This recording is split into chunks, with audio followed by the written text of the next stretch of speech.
શ્રીમદ ભાગવતમ સ્કંદ તૃતીય અધ્યાય 15 ભગવાનના સામ્રાજ્યનું વર્ણન શ્લોક સંખ્યા 48 શબ્દાર્થ અનુવાદ ભાવાથી દિવ્ય ગ્રેસી શ્રી ભક્તિવેદાંત સ્વામી પ્રભુપાદ દ્વારા નાત્યંતિકમ વિગણયન્ત્યપિ તે પ્રસાદમ કિં વન્યદર્પિત ભયમ ભ્રુવ ઉન્નયૈસ્તે યેંગત્વદંગ્રી શરણા ભવતઃ કથાયા કીર્તન્ય તીર્થ યશસ કુશલારસજ્ઞ. શબ્દાર્થ નથી. આત્યંતિકમ મોક્ષ વિગણયંતી પરવા કરતા અપી પણ તે તેઓ પ્રસાદમ કૃપા કિમ ઓ શું કહેવાનું હોય અન્ય બીજા ભૌતિક સુખો અર્પિત આપેલ ભયમ ભય બ્રુવઃ ભવાના ઉન્નયહિ ઊંચા થવાથી તે તમારા જે ભક્તો અંગ હે ભગવાન ત્વત તમારા અંગ્રી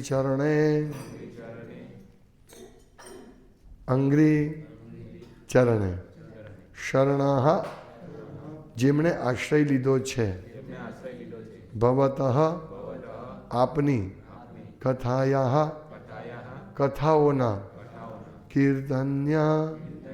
કીર્તન કરવા યોગ્ય તીર્થ પવિત્ર યશસ કીર્તિ કુશલાહ બહુ કુશળ રસજ્ઞ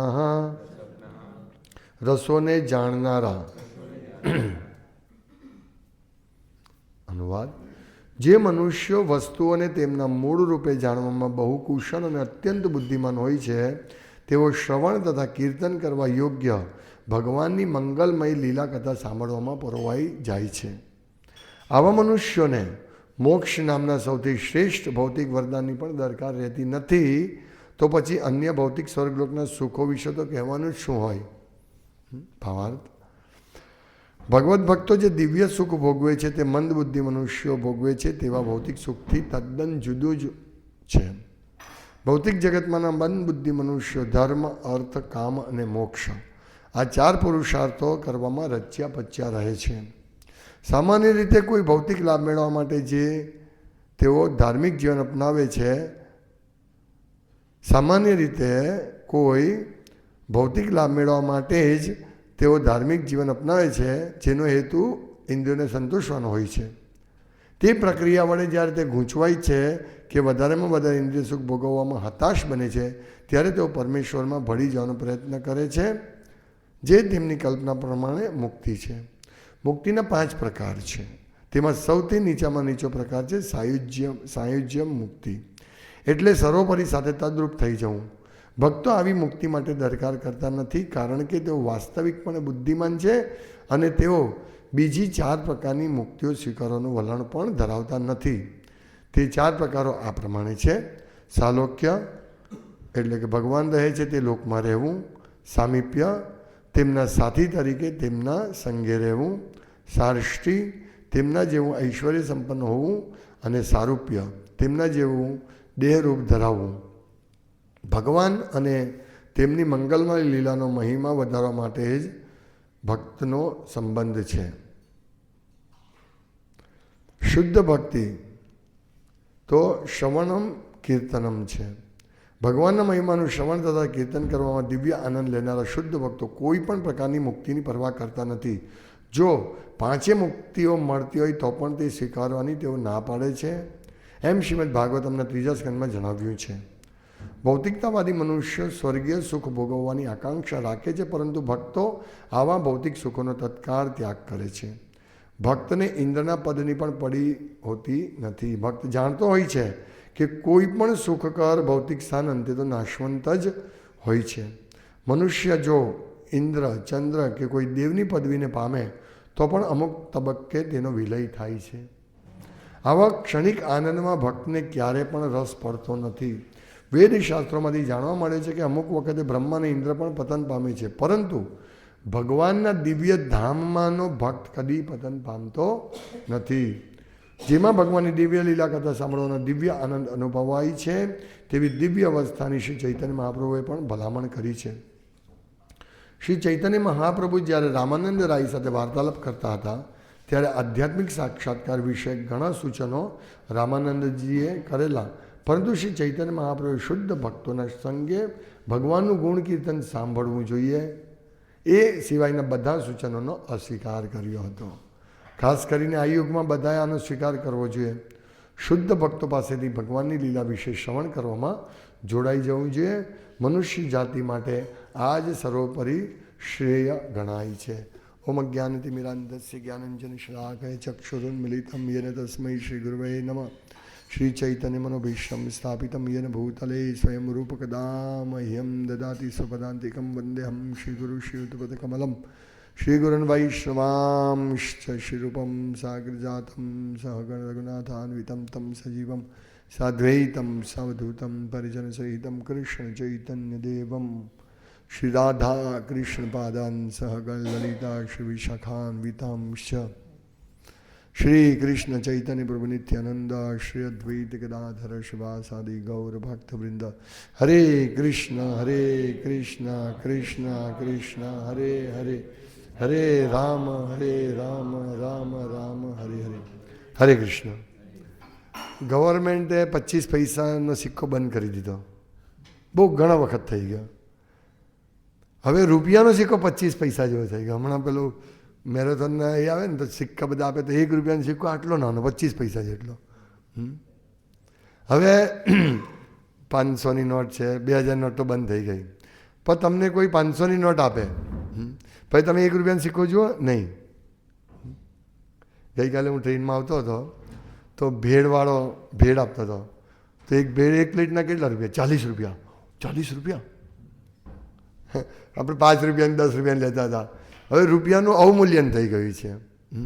તો જ્યારે અહીંયા લખે છે નાત્યંતિકમ વિગણયંત્યપિ તે પ્રસાદમ, જે લોકો પર ભગવાનની કૃપા હોય તે નાત્યંતિકમ વિગણયંતી, એ મોક્ષની પરવા નથી કરતા. જેનો 1 લાખ રૂપિયા પગાર હોય તે 1 રૂપિયાની જોતું પણ નથી એની સામે. ઠીક છે, સાઈડ પર મૂકો, હે ને? એના જેવું છે. આ તો હું 1 લાખને 1 રૂપિયાની કમ્પેરિઝન કરું છું, પણ મોક્ષ અને ભગવાનની ભક્તિ એ બંને એટલો બધો ડિફરન્સ છે. આત્યંતિક લોકો ભાઈ જન્મ મૃત્યુમાંથી છૂટવું છે, જન્મ મૃત્યુમાંથી છૂટવું છે, પણ અહીંયા ભક્તો 4 કુમારો કહે છે કે આત્યંતિકમ, મોક્ષની પણ પરવા વિગણયંતી. હા, વિગણયંતી નથી, ગણકારતા નથી. કેમ? હા, એ પહેલાં આપણે કે મોક્ષ નથી ગણતા, તો પછી આ ભૌતિક જગતના સુખની તો વાત જ શું? કિમ વદન્યાત અર્પિત ભયમ ભ્રુવ ઉન્નયસ્તે. તો પછી આની તો વાત જ શું કરવાની હોય? શું ભૌતિક સ્વર્ગલોકના સુખોની વાત જ શું કરવાની હોય? એટલે ભક્તો માટે 1 કરોડ 100 કરોડ અબજો રૂપિયા અને 1 રૂપિયાનો સિક્કો તો શું લેશે? કોઈ બી વ્યક્તિ 1 લાખ અબજ રૂપિયા લેશે કે 1 રૂપિયાનો સિક્કો લેશે? 1 લાખ અબજો એને શું કહે? ચાલ જવા દો. આપણે ઘણીવાર પ્રચાર માટે જઈએ છીએ, બહુ મોટો બંગલો હોય, આપણે એને કહે સાહેબ ભગવદ્ ગીતા માટે થોડું દાન આપો.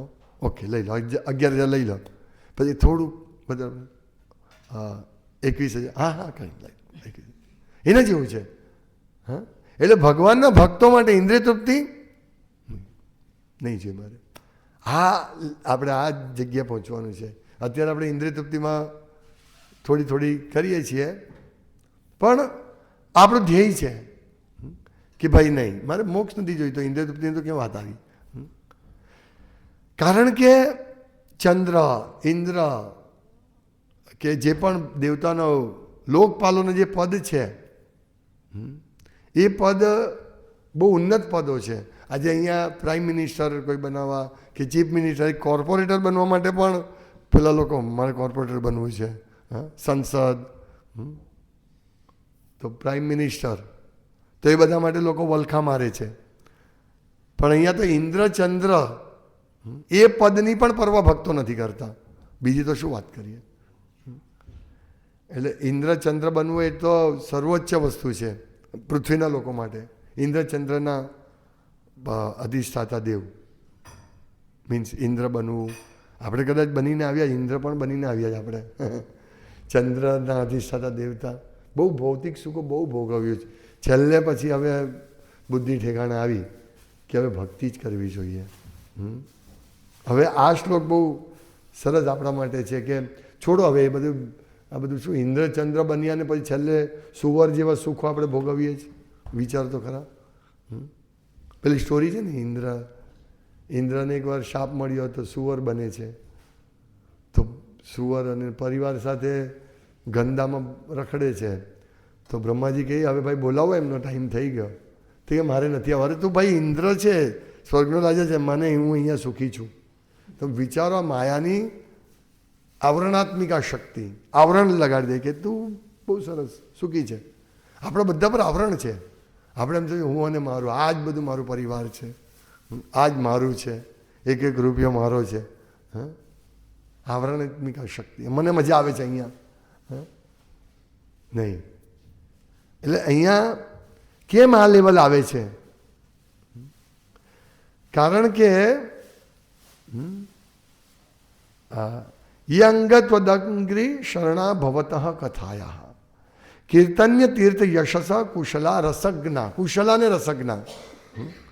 કુશળ એટલે બહુ કુશળ રસોને જાણનારા ભક્તો કેવા છે? કુશળ, એક્સપર્ટ અને રસોને જાણનારા છે. કોઈ બહુ સારી હોટલ હોય ને એમાં લોકો ટેસ્ટ કરે કે આ રસ આ બધાને ભાવશે કે નહીં. જય ગોવિંદ પ્રભુ. એ લોકો ટેસ્ટ કરે કે આ ટેસ્ટ બરાબર છે, આ નહીં, આ ટેસ્ટ રાખો, આ બધાને ભાવશે, અને એ દુકાન એ હોટલ ચાલે.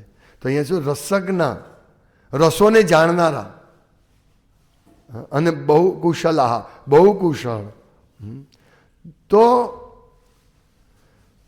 એવા મનુષ્યો જે રસને જાણે એટલે એને ખબર પડે કે કુશળ એક્સપર્ટ શું છે, મારે શું કરવું જોઈએ.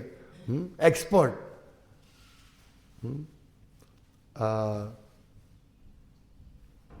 કોઈ ગાડી ચાલતી જ નહીં, ગાડી ચલા જાય ચાલતી જ નહીં, એક્સપર્ટ આવીને કે આ છે આટલો પ્રોબ્લેમ છે, એક વાયર છૂટ્યો ચાલ કરે. 1 કલાકથી પેલો બિચારો મહેનત કરે અને પેલા આવીને તાર જોડી દે એટલે ચાલ થઈ ગયો. આટલું જ હતું, આટલું જ હતું. એને કહેવાય એક્સપર્ટ, કુશળ. એટલે ભક્તો એમ કે આ ઇન્દ્રિય તૃપ્તિ કરે, પેલો ઇન્દ્રિય તૃપ્તિ કરે, બધા નકામી વસ્તુ છે. ગઈકાલે ટ્રેનમાં જતી વખતે એક ભાઈ બેઠેલા હતા. મને કે મારે હરે કૃષ્ણ, હરે કૃષ્ણ. ટ્રેનના ડબ્બામાં મને કે બહુ દુઃખી છું હું, 5 વર્ષથી મને નોકરીમાંથી કાઢી મૂક્યો, મારી પર ઇલ્ઝામ લગાડ્યો. મેં કહ્યું આ જગત જ એવું છે, તમે ભગવાન નામ લો તો તમે સુખી થશો, ભગવાન નામ લો. તો એટલે એક્સપર્ટ આ ચાવી છે કે આ ચાવીથી તમને સુખ મળશે. એટલે એને કહેવાય રસજ્ઞ ને કુશળ. તો ભગવાનનું નામ કીર્તન્ય તીર્થ યશસ. ભગવાનનું કીર્તન મીન્સ એમનો યશ અને એમની લીલા. કથાયા, કથાયા ભવતઃ કથાયા. આપની કથાઓ ના કીર્તન અને આપના પવિત્ર નામના કીર્તનથી અને આપના યશના કીર્તનથી આ લોકો શું છે? જે ભક્તો છે તે શું કે મોક્ષ નામના સૌથી શ્રેષ્ઠ ભૌતિક વરદાનની પણ દરકાર રહેતી નથી. ખ્યાલ આવ્યો? એટલે ભક્તોએ કુશળ અને રસજ્ઞ બનવાનું છે, એક્સપર્ટ.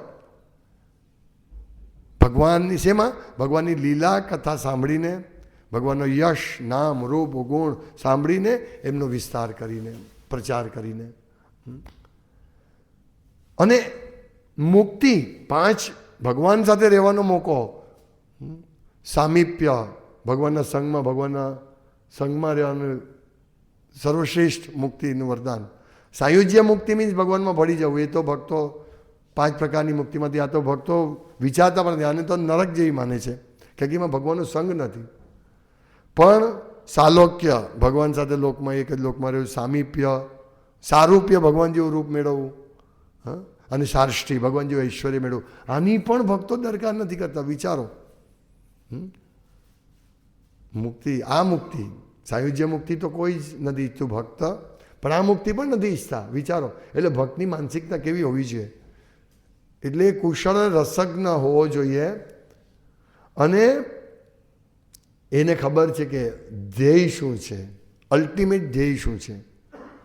ભગવાનનું શ્રવણ કીર્તન કરવું અને ભગવાનની મંગલમય લીલામાં પરવાઈ જવું, એ જ ધ્યેય છે. બાકી આ જગતમાં બીજું કાંઈ નથી. આ ભોગવીએ, પેલી ભોગવીએ, મર્સિડીઝ ગાડી લાવીએ, બંગલો બનાવીએ. બધા લોકો એવું ઈચ્છે કે ઘર હોય ને તો સારું, ઘર બાર વગરના થઈ જશું. જો મનુષ્ય જીવન પતી જશે પછી બધા ઘર બાર વગરના જ થઈ ગયા ને. માછલીનું શું ઘર છે, કૂતરાનું શું ઘર છે, ઝાડનું શું ઘર છે, કોઈના ઘર નથી. ઘર બાર વગરના થઈ ગયા ને. આ ખાલી 100 વર્ષના સમયમાં ભગવાનનું મંગલમય કીર્તન શ્રવણ કરવું છે.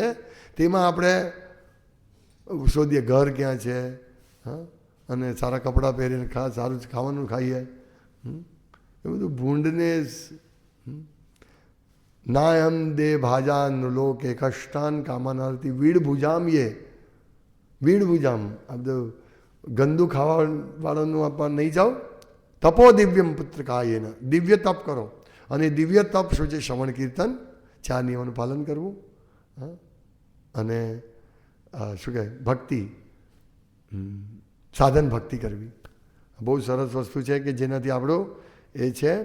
એટલે શું છે કે રામાનંદજી, પ્રભુપાદ લખે છે કે શ્રી ચૈતન્ય મહાપ્રભુએ જ્યારે રામાનંદ રાય સાથે વાર્તાલાપ કર્યો હતો ત્યારે આધ્યાત્મિક સાક્ષાત્કાર વિશે ઘણા સૂચનો રામાનંદજીએ કર્યા હતા. પરંતુ શ્રી ચૈતન્ય મહાપ્રભુએ શુદ્ધ ભક્તોના સંગે ભગવાનનું ગુણ સંકીર્તન સાંભળવું છે એ સિવાયના બધા સૂચનોનો અસ્વીકાર કર્યો હતો. ખાસ કરીને આ યુગમાં બધા આનો સ્વીકાર કરવો જોઈએ. ભગવાનના નામનું કીર્તન, ભગવાનની લીલાનું ગુણગાન, ભાગવતમનું કથાનું શ્રવણ કીર્તન. આ તો આપણે આમ અત્યારે આપણને બધા રિયલાઇઝ થાય છે, પણ આપણે તો આ બધું તો હમણાં ધીમે ધીમે ડિસ્ક્લોઝ થાય કે આપણે આવું જ કરવું જોઈએ. આપણે 25 વર્ષથી શ્રવણ કીર્તન કરીએ છીએ. ભગવદ્ ગીતા આપણે બધા 20, 25, 15 વર્ષથી ભગવદ્ ગીતાનો દર બુધવારે ક્લાસ થાય. રવિવારે આપણે કથા સાંભળીએ છીએ. છેલ્લા 5-6 વર્ષથી રોજ ભાગવતમ અહીંયા આપણે સાંભળીએ છીએ. તો આ પ્રોસેસ, પરફેક્ટ પ્રોસેસ આપણે ફોલો કરી રહ્યા છીએ. હા, અને એ જ કહે છે કે મનુષ્ય જાતિ માટે આ જ સર્વોપરી શ્રેય ગણાય છે. હરે કૃષ્ણ. શ્રીમદ ભાગવતમ કી જાય. શિલ પ્રભુપાદ કી જાય.